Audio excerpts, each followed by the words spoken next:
So, hello and welcome back to another episode of Georgios 4. We're of course playing with the third Odyssey mod. And by gods is this fucking mod flavorful. Like, there is a lot of reading to do. But hey, it's really neat.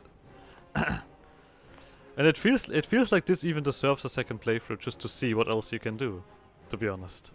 But for now we do still have this event here. Silk production resumed, and this has probably only happened because we took the silk with us. It has taken some years since we arrived in this land, but we have managed to breed sufficient moths to produce what we call scholar silk, an ancient production method that was preceded by more modern techniques. The silk produced is of visibly lower quality that we've brought with us, but the lack of rival product easily makes up for this. So, we have silk now, which heavily increases this. Instead of just having grain, we actually have something else. You guys are still recovering. And to be honest, we still have all of this stuff to colonize, so we have plenty of time.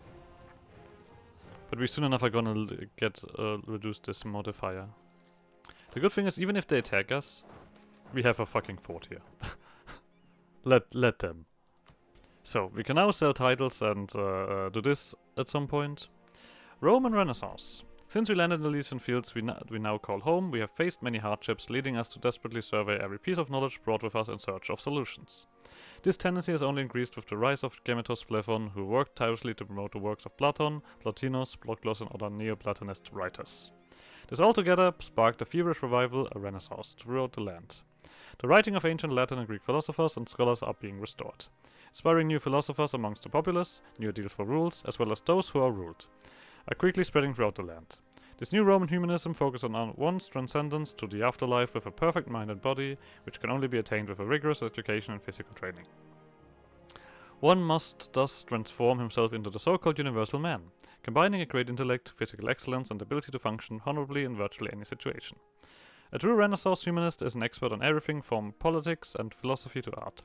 Texture analysis, music, and architecture, the Renaissance is now ready to reshape this new world to better fit classical ideas. Gain base Renaissance spread in the capital Elysian and in all provinces that have least in development. You are gonna turn into either a righteous, just, free, or a scholar. Nah, righteous. Alright, what do you guys want? Free stability or 50% manpower? Well, I mean, this is gonna probably not happen, but sure.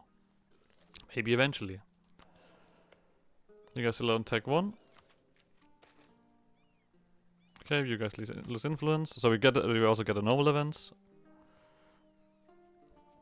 Your 20% manpower recovery speed does not matter whatsoever. Oh, they're right. There's these guys as well now. No, wait, Picot? I don't even know a Picot. Interesting. Let's do this. Just to make sure that we have a reason to jump you.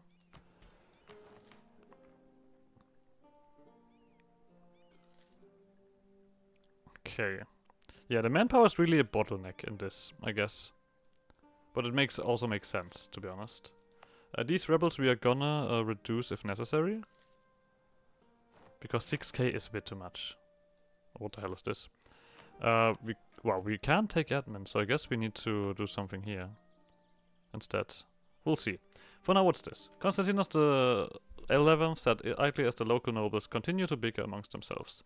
Did these families lack any sense of common decency? It was just past the break of dawn and 3 chickens had already gone missing. Sighing, the basilisk silently wished for anything to happen. The garrison must have heard his silent plea as a soldier burst into the chamber followed by a stumbling cherub of a man. The room fell silent as the basilisk shifted in his throne. He smiled, finally something to break the monotony of the day. My basilisk, the soldier shouted as the red-faced cherub behind him stuttered to a stop. This merchant brings interesting news from the frontier. Constantinos the 11th addressed the merchant with an inquisitive look on his face. Is this true, merchant? Yes, my lord. The barbarate raiders from the north speak of a man who has managed to unite the Haudenosaunee tribes. The vessels hummed and fought. Most interesting indeed. A unified barbarian nation could prove to be a most valuable ally. Surely a swift response would prove our intentions pure. However, a strong local power could become a thorn in the foot of our people. A pain felt with every step taken. How should we deal with this? We can send an ambassador. or basically send notice to the surrounding tribes.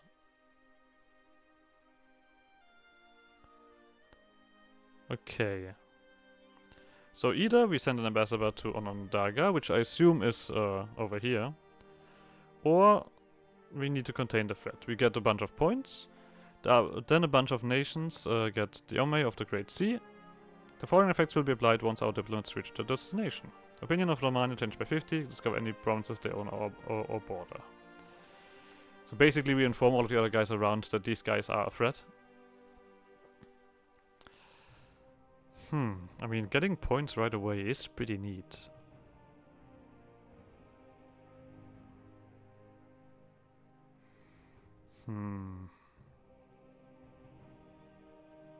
But I feel like being friendly towards them is gonna be... No, we're gonna be friendly towards them. Let's quickly do this. We cannot have. We need to brace the Renaissance to do that. Does this mean we're gonna waste fucking points? I guess we have to spend... We have to get stability. Right? I don't see any other way to do this at the moment. What other outlet do we have for admin? We don't have this.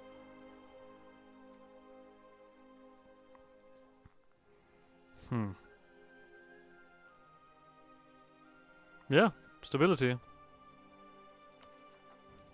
It's expensive, but we can't take the tech at the moment because the tech is heavily expensive. Lack of supplies. And this lack of supplies is gonna stick around for quite a while. Also a manpower shortage. No. I guess if another bit of stability is not bad. Thanks. Game. Alright. Let's state this. Immediately do this as well. This has reduced this quite a bit, but you guys are doing that. We probably have to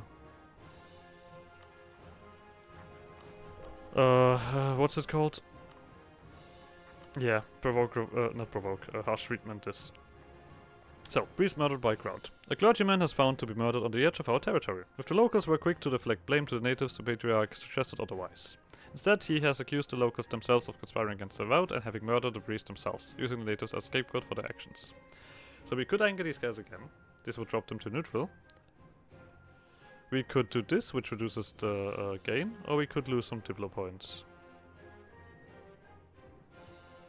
I mean, we don't really care about the loyalty of this stuff. I think this is very healthy. Lovely. Fucking hell. That's a long list. This is too expensive. Right? Yeah. The sound of drums drift from the foothills. Louder every day. Closer. Drums of death or drums of peace. Death demands war, yet war demands peace. Barbara dance through the hills and march solemn in the streets. Whispers among the traders that the Haudenosaunee hordes have made common cause and there's but one leader for the 5 nations. A first among kings, an emperor among the trees. The Haudenosaunee king declares himself humbly the Great Peacemaker. The Great Peacemaker's ambassador presents himself before the Roman court. He is a chimera of customs, wearing a Norseman beard, Roman silks, a curved oriental scabbard, hangs empty at his waist. His face is painted for war, some whispers declare that he comes to pronounce the supremacy of his woodland ruler. Others whisper that his face is painted for peace, and he searches for a way to reconciliation with the Roman crown. But he comes bearing neither war nor peace, but a chicken. From a velvet bag, the ambassador presents the coat with a noble chicken of black and white mottled feather. Is this a chicken of peace or a chicken of war? Chicken of peace? The use of chickens as a sign of peace amuses the emperor. We shall give them our full support for this. We turn them into a historical friend. They get some technology, and they get some legalism. The chicken is a chicken. We just get an alliance. That's about it. Or chicken of war. We make them into a rival. I would just say that this is a chicken. I don't want to give them a tech boost. That's what I'm saying with that. Sure. Let's have some friends. There we go. This one halves our modifier.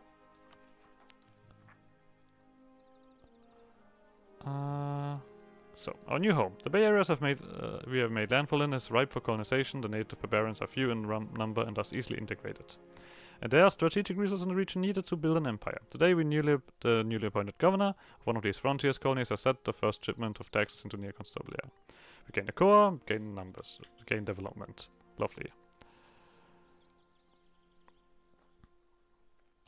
This is also part of it, right? Yes. So, this is now reduced, which is a shame, but we're getting bigger and bigger. There we go. Lenape is no longer a rival. I don't want Pohantan to be a rival. I'm still, like, I could still have them as an ally. I see no reason to push that at the moment. But we are now gaining money. How much? Is it enough for an advisor? Maybe. The question is, what are we gonna do with that advisor? I mean, Renaissance is growing, but we currently cannot def anything, which is sad. So we need to spend all of these points elsewhere. Death of Merchant. Sounds like money to me. So, Rebel Uprising. Like I said before, I don't want to handle this. This is gonna stick highly up there quite a while. But we do have an extra, basically an extra outlet at this point. Let's see what happens when we start eclipsing these guys. So we could actually take this, and I feel like pushing on this military is gonna be very valuable. Wait. Why do we get a reduction? Nobody has this. Anyway. That should heavily outlast these guys. And all of a sudden they like me. Oh, what a bunch of goofballs. Okay. If we have enough opinion with them, but I think this doesn't go high enough up yet. We could give them a gift. I don't really care about the money aspect of it. Let's stop with that. Like, this would already be amazing. So, there we go. Alright. Deal accepted. The Bohantan have accepted our deal. Their villages, now equipped with crossbows and allied iron armor, are packing up and marching south as we speak, while our settlers move to take in their place. We gain a core, we gain some points. Building settlement happens, which reduces this a little bit, but they get a bunch of tech. Sure. Bribes are growing more accepted. We found the military! Okay. We also can start doing some stuff around here. Lovely. Ever since we landed in the New World, we mostly relied on ad hoc militias and remnants of the old military command in order to defend our borders. Furthermore, we are struggling both with lack of manpower and shortage of funds. The situation is dire, and if we don't do something, we might find ourselves without control of the lands beyond the walls of near Constantinopolis. We could enlist the local Barbarim, which is gonna give us basically positive modifiers, but with worsen stuff. Or we integrate the militia. Either way, we're gonna get reforming the army for a year. Oh, well, okay, sure, why not? So, we could expand the militia, which basically counteracts some penalties, I assume. Or we give the Barbadoi, or we get Barbadoi mercenaries. By compensating the local Barbadoi warriors with modest trinkets that we brought from home, we should be able to effectively fill the gaps. The expansion of the local militia will instill our people with a sense of pride as they defend their home from foreign threats, while also providing them with a crucial military experience. Okay, we're gonna use our own militia. So, expand our lands. The land around near Constantinopolis are vast, wealthy, and hardly used by the native inhabitants. Let us repel the natives and send our colonists in their stead. We gain a bunch of points, and something can be done earlier. We once again have too much admin. But this time we can actually take the tech. When we get... yeah, we're gonna do this. I mean, this is Georgios, so we'll see. Might even help out with this, if we just build a church here. The fuck is this?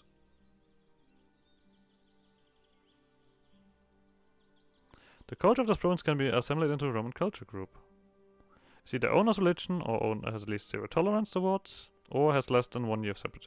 Okay, so basically this is another way to change cultures, I see.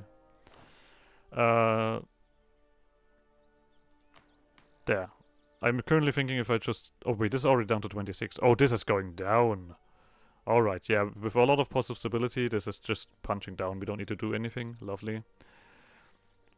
Did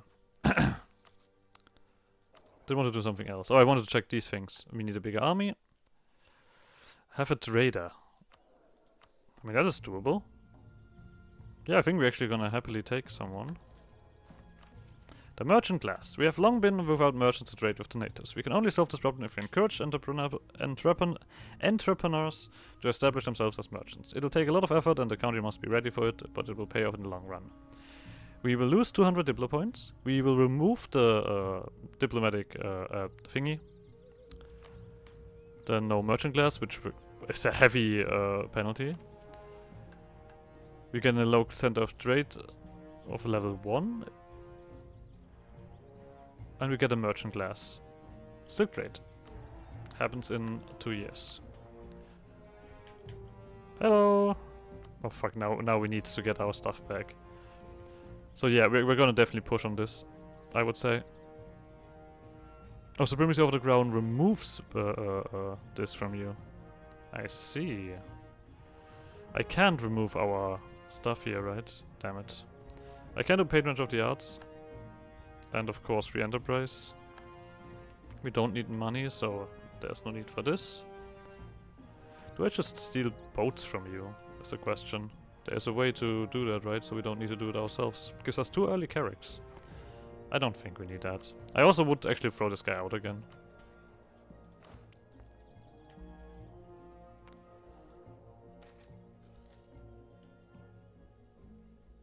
Okay. Okay, I see a certain choice here, but we'll read for this. Our decision to bring the documents required to recreate our legendary Greek fire with us during our flight has proven a fruitful one. Though it has seen little use in naval combat so far, it may aid us in fighting off future Viking raids on our coast. It has also proven useful in warding off the native raids on our cities and forts, though more as a terror weapon than inflicting any significant casualties. Taking note of the rather primitive fortification among locals, some have experimented with loading enlarged fire throwers onto wagons and unleashing the devastation onto enemy strongholds. A move that is bound to end sieges quickly. Indeed, our alchemists and engineers have plans to improve the range and reliability of both ship-mounted and handheld variants using more modern techniques and materials. However, they regretfully inform us that our supply of Naphtha, which is black liquid critical to the production of Greek fire, is running low, forcing us to ration our supply to one project over the other. So, we will lose Greek fire, which gives us a temporary modifier of the Greek fire that we currently have, and in 30 days we get search for Naphtha. Same thing happens here, but this will remove Greek fire. Depleting Greek fire happens, which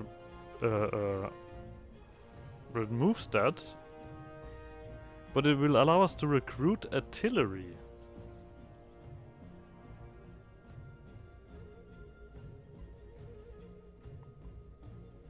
Okay, so basically we need to get this back. Sure, I'll do that. Experimental fire throwers. That's cool. That's really cool. The search for Naphtha. How are we looking here? Still pumping up. I would like to have some more events. Radical sympathizers. Wow. The search of Naphtha. With our supply of Greek fire decreasing by the day, we are under pressure from high-ranking military officials to locate a reliable, easily accessible source of Naphtha. And soon. However, in addition to its military applications, Naphtha has been known amongst alchemical circles for its uses in medicine, waterproofing, and as fuel for lighting since ancient times. The natives speak of great pits of black liquid rising from cracks in the ground to the northeast of near Constantinopolis, near the Borelian lakes. Others tell tales of a small island far to the south where entire lakes of Naphtha flow. Though this is dismissed as pure fantasy. Send out search parties. We'll see. So. We are full here, but we can take this. Why not? We are now allowed to build churches. We are still making money, even with this advisor. Interesting. We do have one more here within our territory. So we'll see about that soon enough. Has tribal development. What about you? Oh! I didn't even see that. Current progress. Base yearly increase. From neighboring provinces, 0.3. Each neighboring province in the owner's culture group or owner's culture increases base yearly progress. So the more tribal development this has, the slower this goes. Open offices increases that. Okay. In 28 years, we will integrate, I assume, part of this tribal development into our territory. The guy is dead. Just the death of Georgios Gemitos Plethon has been many things: a philosopher, a clergyman, a mathematician, a navigator, and apostate. But through it all, he had always been fiercely loyal to the Roman family and throne. His passing sent shock waves throughout Romania and caught many of us off guard. Regardless of our own feelings towards the man, we are conscious of the tremendous loss. Nonetheless, we are confronted yet again by a difficult choice. In light of the circumstance, a state funeral, which would be the obvious choice, would be controversial, but would let us shape the narrative and hopefully begin to heal the divisions that threaten to tear the empire apart. On the other hand, there's an increasing pressure from the clergy to condemn the man and urge the followers of Christ to steel their faith against the teachings of the apostate. Alternatively, we could lend our ear to the much smaller delegation of self-proclaimed Plethonists, who wish to perform their own burial ceremony, honoring the man as a distinguished thinker and statesman. So we could do this ourselves. Which will basically just flip the modifier that we had. It costs me money, gives me admin burden. This will anger the Orthodox Christians, but it will reduce the thingy. So this modifier happens either way, the Plethon's legacy. Okay. We could get some rebels. Or we could anger this. I'm gonna go for state funeral. I'm alright with this. Let us honor the man for what he was. This is probably expensive, right? Yeah, we're not doing that yet. All to reduce this modifier as often as possible. I don't want this. I would like to prevent this from happening. This was, yeah, we were nearly done with that actually. Seagate hole. And then we will name everything.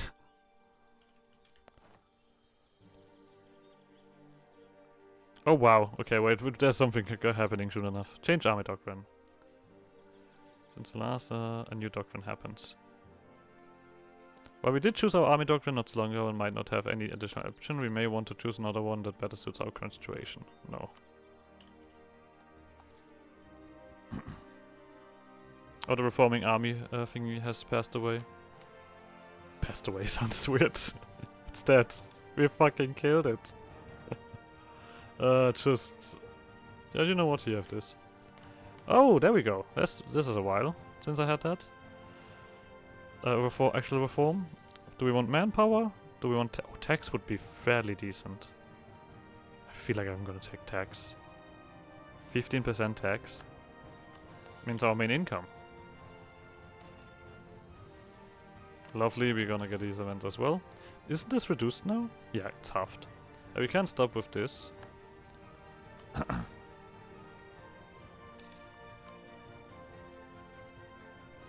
How are you feeling? I mean, there's no way we improve that, right? Completed mission at Ruination. Oh, that increases that. Well, we do need to wait for having a bigger army, which is a hot second. Oh, these guys are getting angry again? No.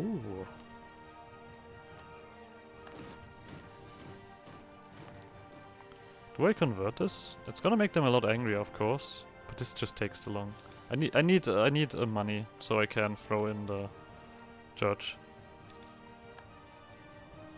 Do we deal with you? No, we want our dudes back, right? Oh, right, this didn't even check yet. We do have just a straight up cent of trade here, lovely. That is very valuable. We are basically gaining all of that control here.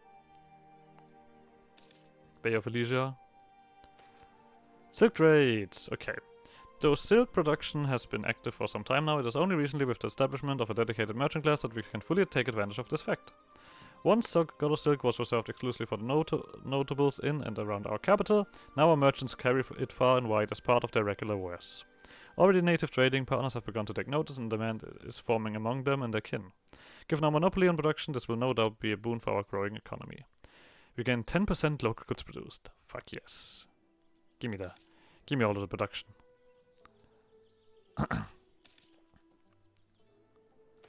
Okay. Varangian warriors. A band of seasoned, if impulsive, Norse warriors have offered their services as mercenaries to the Emperor of the Romans. Inspired by tales of their Varangian forefathers, they once again seek to bind their fortune to ours. Their knowledge of the local geography and the tactics of the various barbaroid tribes hold great promises. And with some disciplining, they stand poised to evolve into a formidable vanguard within the Imperial ranks. Those who excel could even earn the privilege of joining the Emperor's elite guard, elevating the status to that of the fabled Varangians of yore. So, we get a special mercenary group. They cost no professionalism, but we do get Varangian quarters. I see. We can just let them remain here. They will get the same offer, or we just say, you know what? No, let's get them in. That is reduces our income a little bit, but improves this place. And we get a Varangian guard. I assume that they are also plenty expensive to get. Oh yeah, they are. There we go. Next province done. So. You guys are also gonna go to the next step. What is this? The Appalachian Mountains. Now that we have established ourselves in the local area, our thoughts must extend to our future expansion effort. We're not done yet. What are you talking about? There's still one province left. Our explorers have suggested that we look into the carving pathways through the Appalachian Mountains. It would have be hard work and we may need two natives to provide the majority of the manpower, but the hope is that the movement of our armies and merchants through the mountains would be greatly increased. Begin the construction of Appalachian paths. That sounds really cool. This costs me points. I'll gladly do that. Oh, because we already own a province here.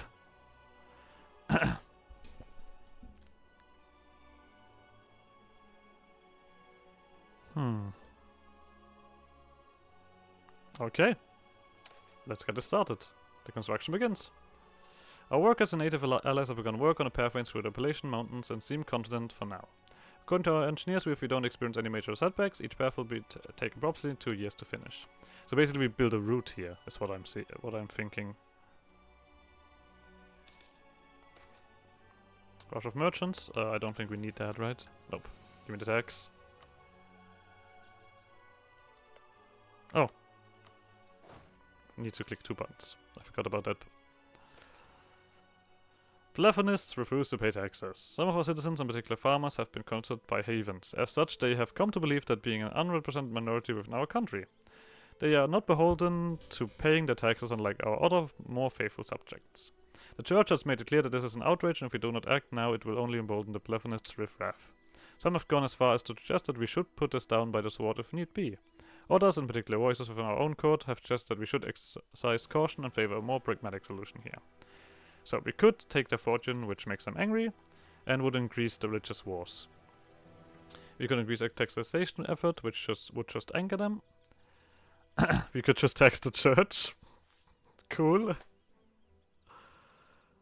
Or we just pay the money ourselves and reduce this modifier. Boop. We will have peace. Okay, so this place just gets development cost, trade power, a friendly movement speed, and a hostile movement speed goes up. I see.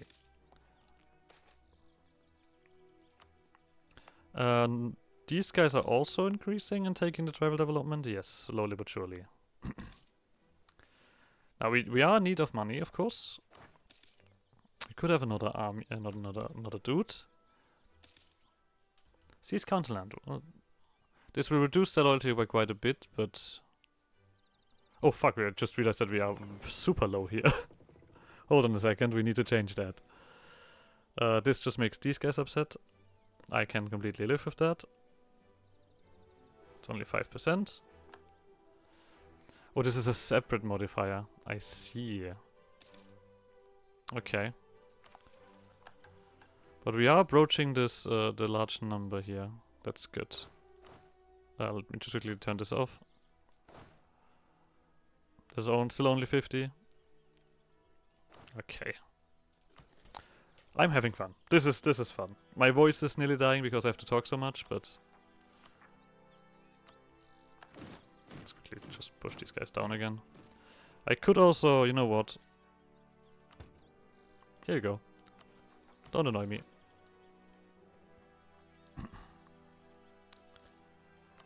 Is there anything else we did want to do here? No, right? The only thing is this one, and we don't have enough ground land share for this. Okay, the autonomy has also reduced this. I don't mind this penalty.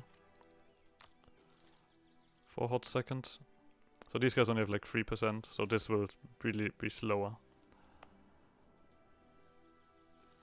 Salt? Sure, we'll take it.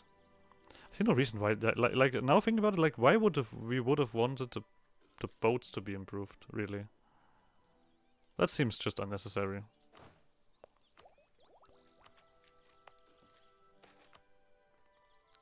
Offer this, sell it, take to the streets. Following the heated exchange between a Plethonist preacher and a priest, a mob of fanatical faithful have been roused by the members of our clergy. The mob descended onto the home of accused heretics. Some have already been killed, but many are still awaiting trial as they are detained by the zealots. This is actually... wait. This feels like it's going faster. This puts us in a precarious position, as intervening in any way may signal that we have taken a side. Even intervening just for the sake of sparring those who may be innocent may be seen as an attempt to protect the heretics from God's rightful justice. So, we could greatly anger the Plethonist. We could allow devastation. We could get rebels. Or we get religious strife in the province, but we once again reduce. Okay. We're gonna end this episode here, so like always, like try more shenanigans, and I guess see you guys in the next episode. Bye!